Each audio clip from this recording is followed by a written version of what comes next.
Okay, in this lecture I'm going to cover intrinsic apoptotic signaling, and I'm also going to cover how the p53 pathway feeds into this.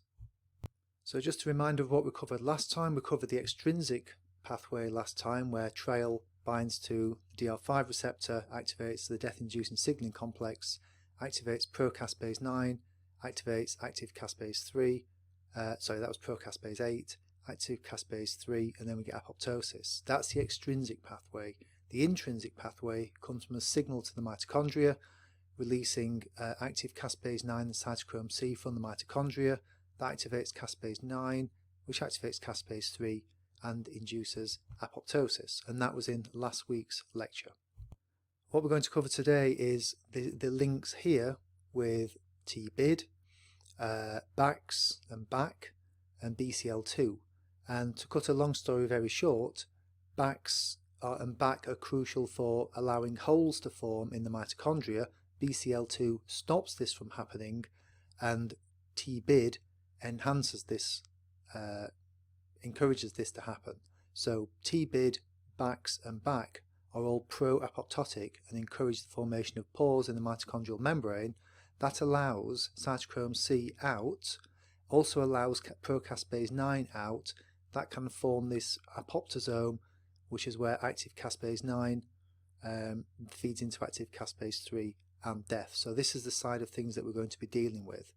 Now, where p53 fits into this whole pathway is p53, which is upregulated in the presence of DNA damage, will directly activate BAX. So BAX is a p53 response gene. So that shows how p53 and the intrinsic pathway are all linked together. So I'm going to cover all of these pathways in this lecture.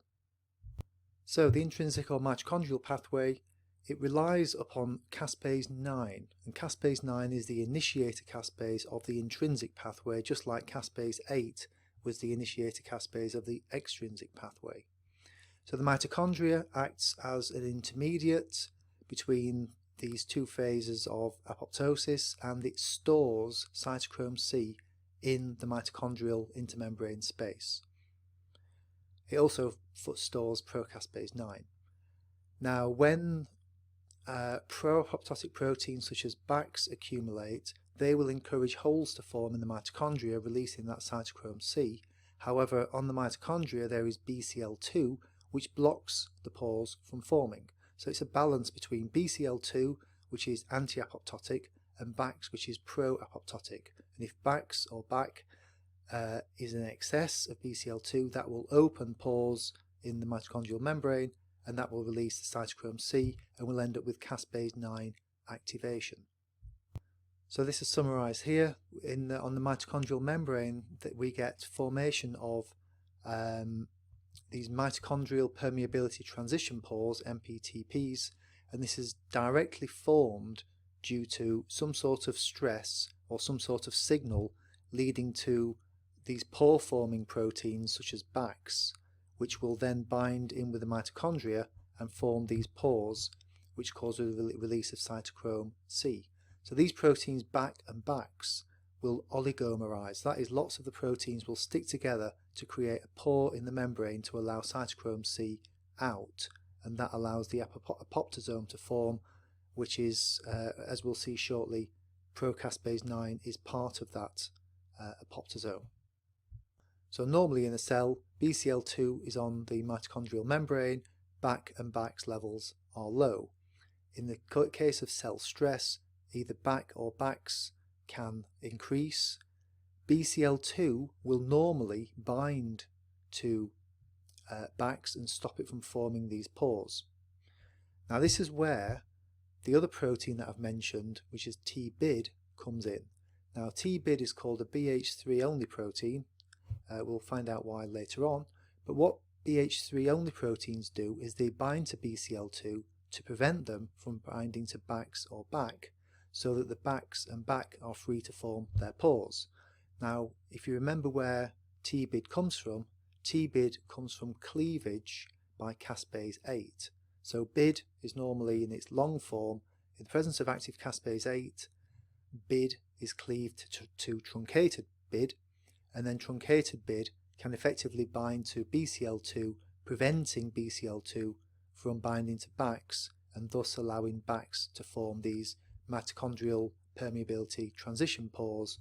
So BH3 only proteins such as TBID are pro-apoptotic, as are BAC and Bax, whereas your BCL2 proteins are anti-apoptotic.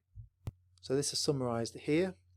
So all of these proteins are BCL2 family proteins, but of the BCL2 family proteins, Bax is pro-apoptotic. It oligomerizes in response to a stimulus such as p53, which we'll find out about in a minute. These form the mitochondrial permeability transition pores and allow the release of cytochrome C and pro-caspase 9. In contrast, BCL2 is anti-apoptotic.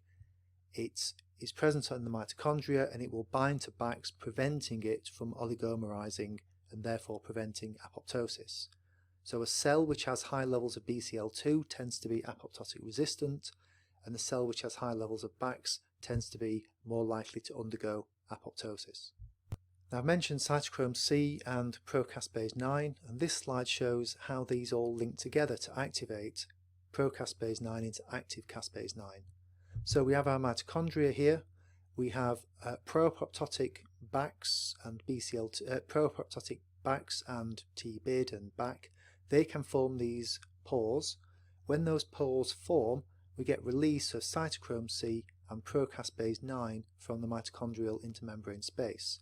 These link up with a protein called APAF1, and basically cytochrome C binds to APAF1, and that exposes a specific domain on APAF1 which recruits pro-caspase 9. It's called a card or caspase activation and recruitment domain. Basically that will recruit in pro-caspase 9, and then pro-caspase 9 can auto-activate itself to produce active caspase 9, which can then go on and activate other executioner caspases such as caspase 3, 6 and 7, and not caspase 1. Caspase 1 is a mistake. So these proteins, these BCL2 family proteins, are also have different names relating to different domains that they have. So the anti-apoptotic or pro-survival proteins are the BH1234 or BH1 to 4 proteins, because they've got these 4 domains. So the key one that you need to know about is BCL2, but there's also BCLXL, which are one of the other major anti-apoptotic proteins. We've then got our pro-apoptotic proteins, which are the BH1 to 3 proteins, and they are the ones that can form the pores in the mitochondrial membrane. In addition to that, we've got the BH3 only proteins.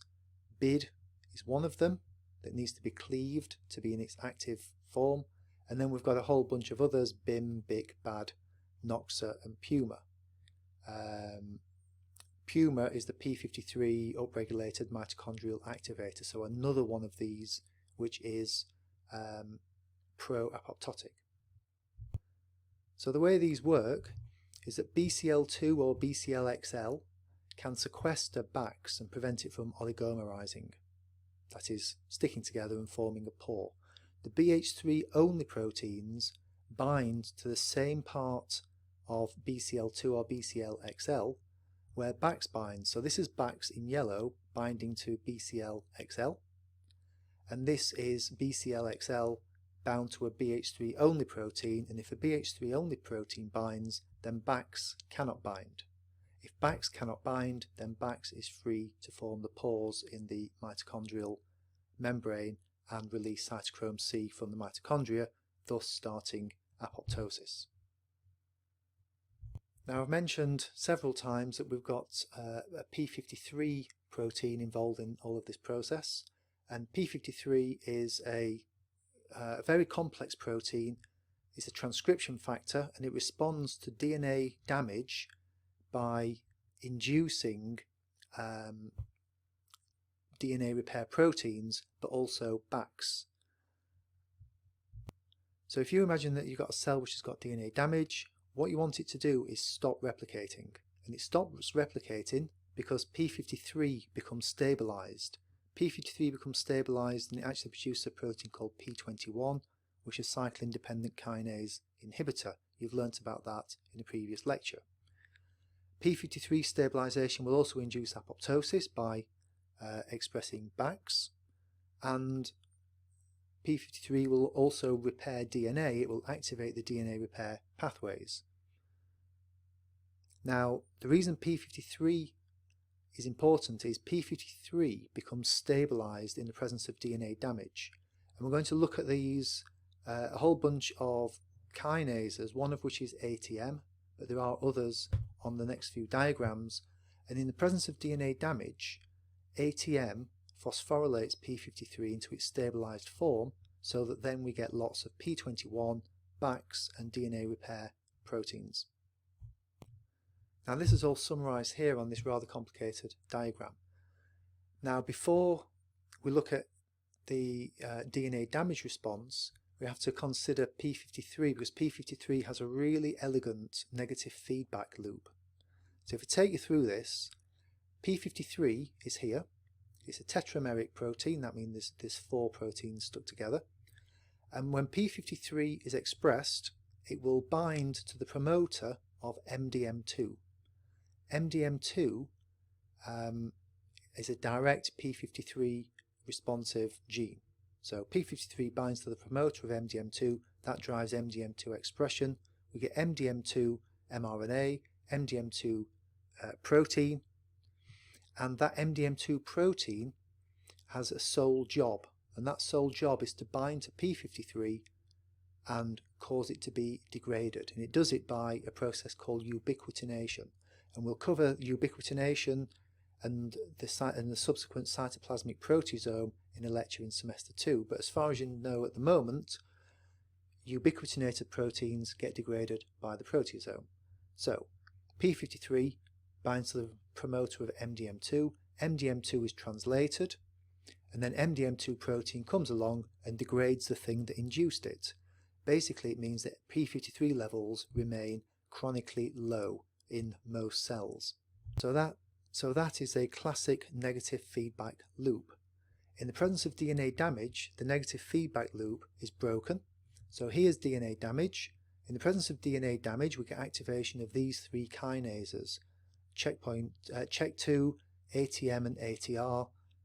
You don't really need to know what these stand for, but ATM is ataxia telangiectasia mutated and ATR is ATM related. But you probably don't need to know those names. They're all kinases, and those kinases respond to different forms of DNA damage. They phosphorylate p53. p53 can now bind to MDM2 just like it could before. However, the one thing that's different now is the phosphorylation site is right where MDM2 binds. So if p53 is phosphorylated, MDM2 cannot bind it, and therefore MDM2 cannot degrade p53, and p53 levels rise. In addition, to break the negative feedback loop, these kinases would also phosphorylate MDM2 right on the bit of the protein that binds to p53. So both MDM2 and p53 are phosphorylated, meaning that p53 levels will rise. Once p53 levels rise by a certain amount, they will start to activate the p53 response genes such as BAX, p21 and DNA repair proteins, and that will stop the cell cycle, prime the cell for apoptosis because BAX is pro-apoptotic, and that will give the cell the proteins to repair DNA. If the cell cannot repair the DNA, then the cell is executed by BAX. So if p53 activating signals persist for a long period of time, then the p53 response genes which are expressed will accumulate to the point where the cell undergoes cell suicide by BAX mediated apoptosis.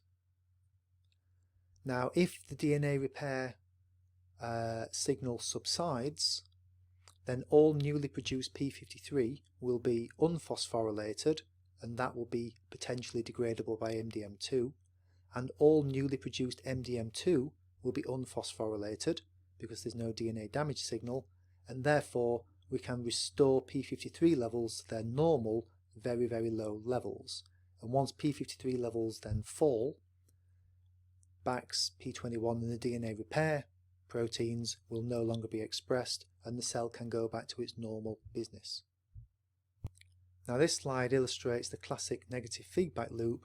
Under normal situations, p53 levels rise, very soon after MDM2 levels rise, the MDM2 levels will peak and bring down the p53 levels, which will then cause MDM2 levels to fall. And this cycles constantly within cells, but cells never have high levels of p53 or MDM2. It's sort of there in a surveillance mode, just enough to be present but not enough to cause any damage, and then if DNA damage occurs, p53 gets stabilised and we get very rapid increases in p53 because MDM2 can no longer degrade it. So it's probably the best example of a negative feedback loop that you will come across. So this slide summarises the resolution of DNA damage and p53. It's sort of what I've explained, but slightly different diagrams. Here the DNA damage signal has diminished because p53 has induced DNA repair proteins. That has repaired the damage and therefore there is no DNA damage signal. So therefore check 1, 2, ATR and ATM are not active. Therefore the p53 will be unphosphorylated. Unphosphorylated p53 can be degraded by the proteasome because MDM2 can bind to it. Similarly, if these are inactive because there's no DNA damage, the MDM2 will not be phosphorylated here, and that's the phosphorylation that stops MDM2 from binding to p53. So the MDM2 that is newly produced can degrade any newly produced p53. Now there is another phosphorylation step, and this comes from pro-cell survival signaling. So this is from your growth factor signaling. And when you've got growth factor signaling, there's this kinase called AKT, and that will phosphorylate MDM2 in a different place to make MDM2 activated. So in a previous session I mentioned that growth factor signaling was anti-apoptotic, and this is partly how it does it. Now another thing to mention, of the p53 response genes, we've got p21, we've got Bax, we've got Puma as well. Puma is the p53 upregulated mitochondrial activator. That is a BH3 only protein. So in summary, in the presence of DNA damage or stress, p53 induces Bax production, which is pro-apoptotic. That will cause holes in the mitochondrial membrane. It increases Puma production. That will be pro-apoptotic because it's a BH3 only protein. It will bind to BCL2 or BCLXL, preventing those two from binding to Bax. Also, the p53 inhibits proliferation by inducing p21. p21 is a cycle-independent kinase inhibitor because we really don't want DNA damaged cells to try to replicate. Whilst all this is going on, p53 induces DNA repair proteins, which you don't need to know about at this stage, or in this module I will say, but you just need to be aware that DNA replication is induced by p53. Once that is all resolved, the cell can go back to normal. Okay, so that's a summary of intrinsic apoptosis and how it links into the p53 pathway. Here's a glossary of terms that I've talked about in this lecture, which should help you out. And in the next session I will cover methods to detect apoptosis.